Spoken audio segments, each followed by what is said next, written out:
Yeah, man, people, you don't know. This is the Global Conscious Nation. We speak with the mysterious daddy. And we're live on a reasoning segment. Yo, as you can see from the screens, we have the Ankh on the screen. We have already talked about Ankh on this very show. But this is a popular request, special request, that we take that education back again for the people to understand what Ankh really is and what it stands for. You know, the Ankh, a lot of people call it the key of life or the source of life. Yes, of course.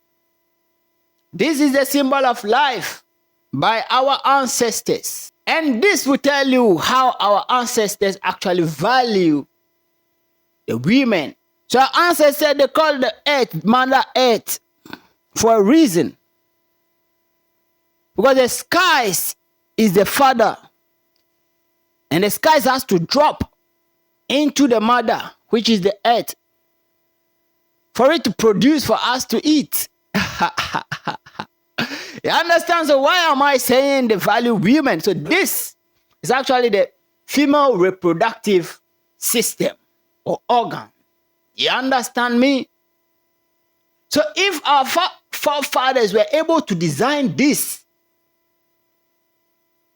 and call it the key of life, you will understand the kind of value they have on women and kind of respect they give to women. Because this you can see here is the uterus. This is the fallopian tube. These are where the ovaries, the eggs are. This is the cervix, downwards. You understand? This is where life begins. When the sperms go and meet the ovaries, life starts here. And the child will spend like 9 months here. And during that time, a lot of things go through. And the child will be in there till the child will come and see the earth. And so in our olden days, whenever there is a king, there is a queen. Whenever there is a priest, there is a priestess. Wherever there is a god, there is a goddess. You see? And they give respect to the ladies. But there is a kind of, worship that came and said, no, God is man. And God created man in his image.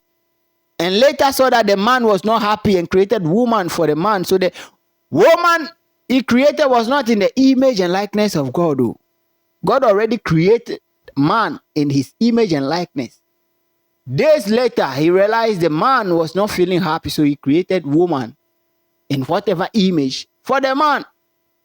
You understand the thing? But our ancestors valued the woman to the point that they have created this for us, that anytime you are wearing this, you cannot be a Rasta man who really understands Ankh and be wearing Ankh and slap a woman and beat up a woman and molest a woman and rape a woman. No. You see, that is what people don't understand. They say Rastas, they are smokers, they are this, they don't understand.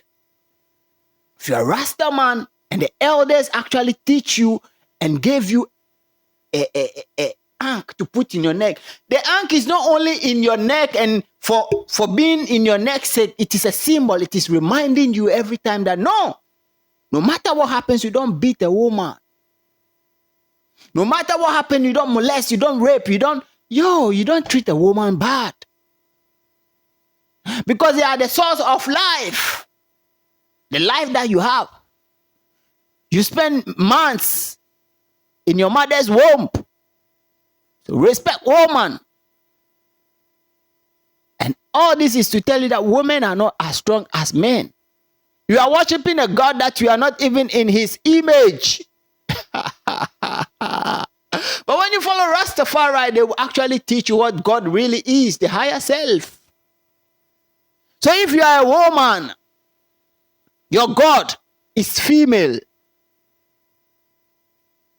Your God,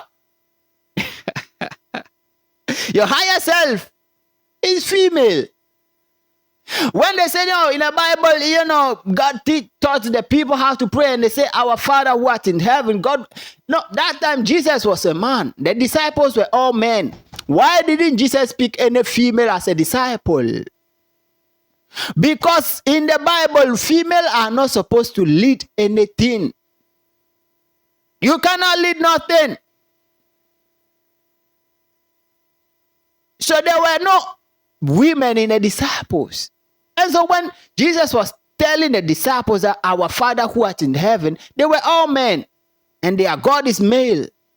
So yeah, man, our Father, what about the female? Lord God have mercy. So that is the education about Ankh I want to give you. I have already given a detailed, education about Ankh. You can check it on my page and everywhere. Rastafari blessings, everybody. This is the global consciousness. When you come here, we bring consciousness to the down, to the ground, to the table for everybody's understanding. You see me? Bless.